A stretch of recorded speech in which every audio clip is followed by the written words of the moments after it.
Hello guys, another tip.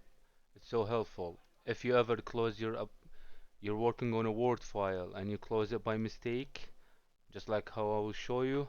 Say for example, I'm just gonna put buttonetworks.com and then I'm gonna close the file by mistake. I did don't save and close. I open it, it's empty. This one now I know what I wrote, but imagine it's a 1000 line or 1000 word document.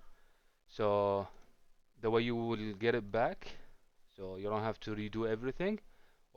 Go on your file explorer and then click on this PC and then search this PC, but .asd, press and enter. It's gonna take a couple minutes, especially if you're running it for the first time. I'm just gonna pause the recording. Alright, so you'll see a list like this after waiting 2 minutes probably. The document I just closed without saving should be the first one. I double click on it and then right here shows it.